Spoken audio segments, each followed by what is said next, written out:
Hello friends, welcome back ஸ்பெயினிஷான நண்பர்களே. இன்றைக்கி இந்த வீடியோவில் ஒரு சூப்பரான ஆன்மீக பரிகாரத்தை தான் பார்க்க போகிறோம். என்ன ஆன்மீக பரிகாரம் பார்க்க போகிறோங்கிறத ஃபஸ்ட்டு இன்ட்ரோவில் சொல்கிறேன்.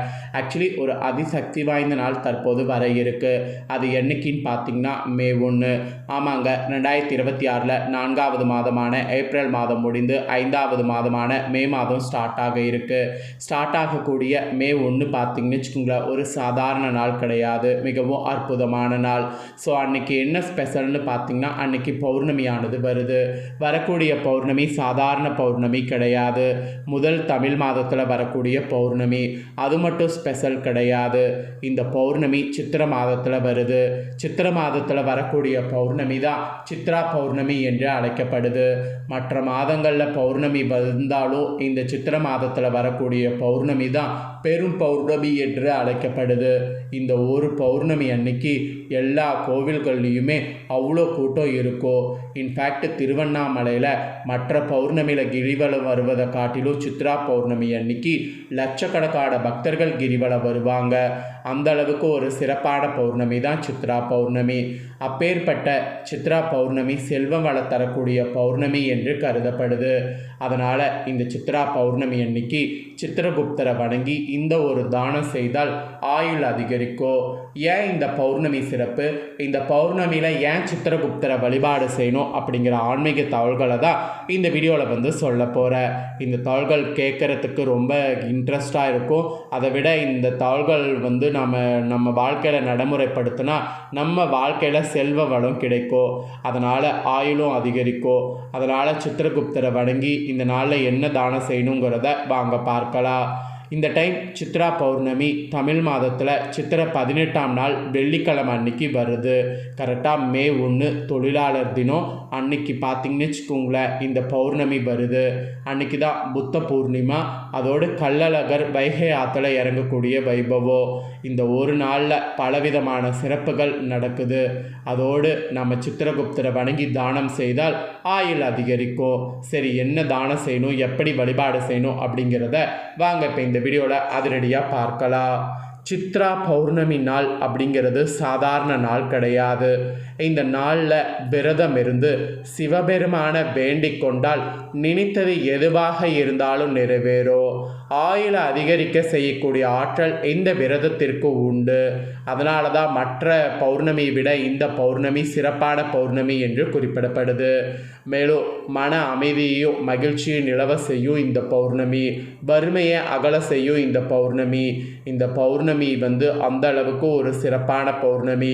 இந்த பௌர்ணமியில் சித்திரகுப்தரை நினைத்து விரதம் இருந்து வணங்கினால் பாவங்கள் நீங்கி புண்ணியங்கள் சேரும். அதோடு ஆத்ம பலமோ ஆயுள் பலமோ அதிகரிக்கும். இதுவும் ஒரு நம்பிக்கையாகவே சொல்லப்படுது. ஏன் இந்த பௌர்ணமி இவருக்குரிய நாள் அப்படிங்கிறத பார்க்கலாம் வாங்க. சித்திர மாத பௌர்ணமி சித்திரகுப்தருக்குரிய நாளாக போற்றப்படுது.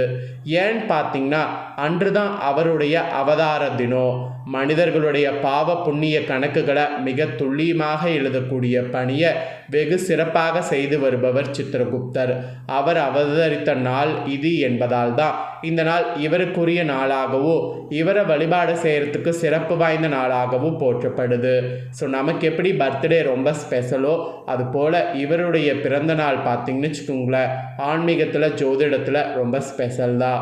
ஸோ இப்போ தெரியுதா சித்திரகுப்தருக்கு உகந்த நாள் ஏன் சித்ரா பௌர்ணமின்னு, அவர் பிறந்த நாள் அப்படிங்கிறதுனால தான்.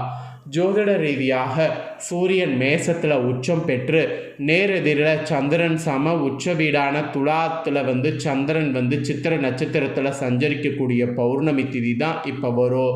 இப்பேற்பட்ட பல சிறப்புகளோட திதியில் வரக்கூடிய இந்த பௌர்ணமி தான் மகா சித்ரா பௌர்ணமி ஆகும். ஆத்மகாரகனும் மனோகாரகனும் 180 பகையில் சந்திக்கக்கூடிய நாள் தான் இந்த ஒரு நாள். ஸோ தாய் கிரகமான சந்திரன் தந்தை கிரகமான சூரியனிடமிருந்து வெப்ப ஒளியை பெற்று பூமிக்கு குளிர்ந்த ஒளியை கொடுக்கக்கூடிய சூரியன் அதிக ஒளி தரக்கூடிய உச்சநிலையான சித்திர மாதத்தில் சந்திரன் அதிசக்தி மிக்க அந்த ஒளியை பெற்று பூமிக்கு தருவதால் இந்த நாள் மிக பிரகாசமாகவும் களங்கம் இல்லாமலும் மிக அதிசக்தி மிக்கதாகவும் ஒளிர்கிறது. சந்திரன் அந்த சக்தி மிக்க ஒளியை சித்ரா பௌர்ணமி என்று தான் நமக்கு கொடுக்குறாரு. ஆக்சுவலி சயின்டிஃபிக்காக, அதாவது அறிவியல் ரீதியாக மனிதர்களுடைய ஆரோக்கியம் இந்த வெளிச்சத்தில் இருந்தால் கூடுகிறது. அதனால தான் இந்த வெளிச்சத்தில் இருக்கணுங்கிறதுனால விடிய விடிய திருவண்ணாமலையில் லட்சக்கணக்கான பக்தர்கள் கிரிவலம் வராங்க. மற்ற பௌர்ணமிகளை வருவதை விட அறிவியல் ரீதியாக சித்ரா பௌர்ணமியில் வருவதற்கு காரணம் என்னன்னா, அந்த ஒளி நம்ம மீது படும்போது அது நம்ம மனபலத்தை கூட செய்யும், ஆரோக்கியத்தை கூட செய்யும். அதுக்காக தான்.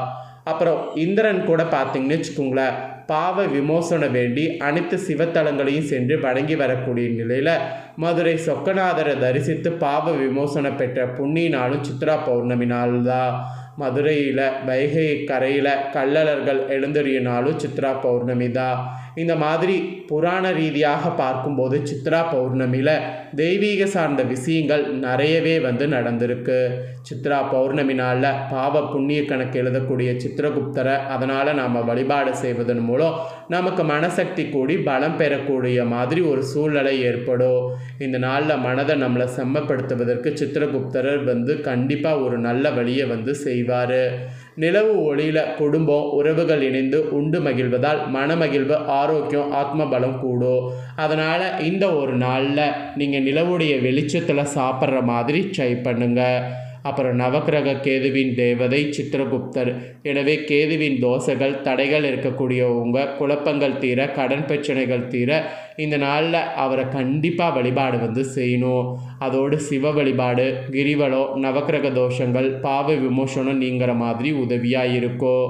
புத்திர பாக்கியம் இல்லாதவங்களுக்கு ஏற்படும். திருமண தடை இருக்கிறவங்களுக்கு நீங்கி திருமணம் நடக்கும். தொழில் தடைகள் இருக்கிறவங்களுக்கு நீங்கி தொழில் மேன்மை கிடைக்கும்.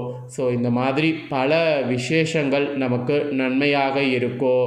இந்த வருடம் சித்திர பௌர்ணமி கரெக்டாக மே மாதம் பிறக்கக்கூடிய 1ஆம் தேதியே வருகிறது. அன்று நீங்கள் என்ன பண்ணுறீங்கன்னா, சித்திரகுப்தருடைய படம் இருந்ததுன்னா அந்த படத்திற்கு முன் பேனா, காகிதம் முதலியவற்றை வைத்து மலர்கள் இருக்கிறத வைத்து பூஜையை பண்ணுங்க. அதோடு பானகம், நீர்மோர் இந்த மாதிரியும் வைங்க. ஸோ பானகம், நீர்மோர் வைக்கிறது ரொம்ப ரொம்ப ரொம்ப ரொம்ப முக்கியம். ஸோ பானகம், நீர்மோர் வைக்கிறது ரொம்பவே பார்த்திங்கன்னு வச்சுக்கோங்களேன் இப்போ நல்லது. ஏன்னா இப்போ கிளைமேட் பார்த்திங்கன்னு வச்சுக்கோங்களேன் அப்படி அடிச்சிட்ருக்குது. ஸோ இதில் பார்த்திங்கன்னு வச்சுக்கோங்களேன் நமக்கு கண்டிப்பாக உடலில் உஷ்ணம் அதிகமாகும். இந்த மாதிரி உஷ்ணம் அதிகமாகும்போது அந்த உஷ்ணத்தை குறைக்கிறதுக்கு நீர்மோர் உதவியாக இருக்கும். அதனால் நீர்மோர், பானகம் போன்றவற்றை நெய்வேத்தியமாக படைக்கணும். அதை படைக்கிறது மட்டும் வேலை இல்லை, அதை தர்மமும் செய்யணும். சித்ரா பௌர்ணமி நாளில் சித்திரகுப்தருக்கு முன்னாடி பேனா, காகிதம் வைத்து மலர்களால் பூஜை செய்யும் போது பானக நீர்மோர் வைத்து படைத்து அதை 10 பேருக்காவது இந்த நாளில் தானம் செய்யணும். அதுதான் இந்த நாளுடைய ஸ்பெஷலான ஒரு விஷயமே. சித்ரா பௌர்ணமி நாளில் தான் சித்திரகுப்தர் அவதாரம் நிகழ்ந்தது என்பது நமக்கு தெரியும். அதனால் இந்த நாளில் அவரை நினைத்து இந்த தானங்கள் செய்தால் ரொம்ப ரொம்ப ரொம்ப ரொம்ப நல்லது. இதோடு பார்த்திங்கன்னு வச்சுக்கோங்களேன் இன்னொரு விஷயம் என்னென்னா, இந்த நாளில் கிரிவலம் வர்றது தான். இந்த நாளில் கிரிவலம் வர்றது அவ்வளோ ஒரு புண்ணியமா அப்படின்னு கேட்டிங்கன்னா, ஆமாம் அவ்வளோ ஒரு புண்ணியம். மற்ற பௌர்ணமியில் கூட கிரிவலம் வருவது அந்த அளவுக்கு புண்ணியம் கொடுக்காது. ஆனால் இந்த சித்திரையில் வரக்கூடிய பௌர்ணமியில் கிரிவலம் வந்தால் அவ்வளோ ஒரு புண்ணியம் கிடைக்கும். அதனால் இந்த சித்திரை பௌர்ணமியில் கிரிவலம் வாங்க. திருவண்ணாமலையில் மட்டும்தான் கிரிவலம் வரணும் அப்படிங்கிறது எந்த ஒரு இதுவும் கிடையாது. உங்கள் ஊர்களில் மலைக்கோவில் ஏதாவது இருந்ததுன்னா அங்கே இருக்கக்கூடிய கோவிலில் கிரிவலம் வருவாங்க அப்படின்னா கிரிவலம் வாங்க. இல்லை அங்கே இரவு நேரத்தில் கிரிவலம் வர முடியாது அப்படின்னா மாலையில் சந்திரன் தோன்றினதுக்கு பின்னாடி கோவிலையே 3 முறை வளவாருங்க, இல்லை 9 முறை வளவாருங்க.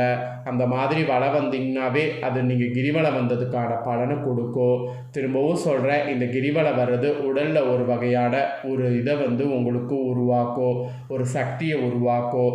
அந்த சக்தியினால் உங்கள் வாழ்க்கையில் பார்த்தீங்கன்னு வச்சுக்கோங்களேன் நிறைய நீங்கள் ஜெயிக்க முடியும். அதனால தான் கிரிவலம் வர்றது இந்த நாளில் அவ்வளோ நல்லதுங்கிறத சொல்கிறேன். ஸோ இந்த தான தர்மங்கள்லாம் செய்துட்டு மாலை வேளையில் கிரிவலம் வாங்க, ரொம்ப ரொம்ப ரொம்ப ரொம்ப நல்லது. ஸோ இந்த முக்கியமான தகவல்களை நான் இப்போ உங்களுக்கு ஷேர் பண்ணது கண்டிப்பாக நீங்கள் அதை தெரிஞ்சுக்கிட்டது ரொம்ப யூஸ்ஃபுல்லாக இருக்கும் அப்படின்னு நான் நம்புகிறேன். இந்த தகவல்களை நீங்கள் தெரிஞ்சு பயனடைகிறது போல் உங்கள் ஃப்ரெண்ட்ஸ் ஃபேமிலியில் இருக்கிறவங்களும் தெரிஞ்சு அவங்களும் பயனடையணும் அப்படின்னு நினச்சிங்கன்னா வீடியோ லைக் பண்ணி உங்கள் ஃப்ரெண்ட்ஸ் ஃபேமிலிக்கு ஷேர் பண்ணுங்கள். சித்திரை பௌர்ணமி பற்றி தெரியாதவங்க இன்றைக்கி இந்த வீடியோவில் சித்திர பௌர்ணமியில் ஃபஸ்ட்டு சித்திரகுப்தரை நினைத்து செய்யக்கூடிய அந்த பூஜையும் தானங்களையும் தெரிஞ்சு பயன்பெறட்டும். இனி அடுத்தடுத்த வீடியோவில் சித்திர பௌர்ணமி அன்னைக்கு என்ன சமைக்கணும், என்ன மாதிரி வழிபாடு செய்தால் இன்னும் என்னென்ன பலன் கிடைக்கும் அப்படிங்கிறத எல்லாமே ஷேர் பண்ணுறேன். அதெல்லாம் எல்லாத்தையுமே தெரிஞ்சுக்க நம்ம சேனலை சப்ஸ்கிரைப் பண்ணலைன்னா சப்ஸ்கிரைப் பண்ணி பெல் பண்ண ப்ரெஸ் பண்ணுங்கள். அப்போ தான் நான் போகிற மற்ற அப்டேட்டான வீடியோ உடனுக்குடனே தெரிஞ்சு பயன்பெற முடியும். ஸோ மறக்காமல் பண்ணுங்கள். நெக்ஸ்ட் இதே போல் சுவாரஸ்யமாக வேறொரு வீடியோவில் உங்களை சந்திக்கிறேன். நன்றி.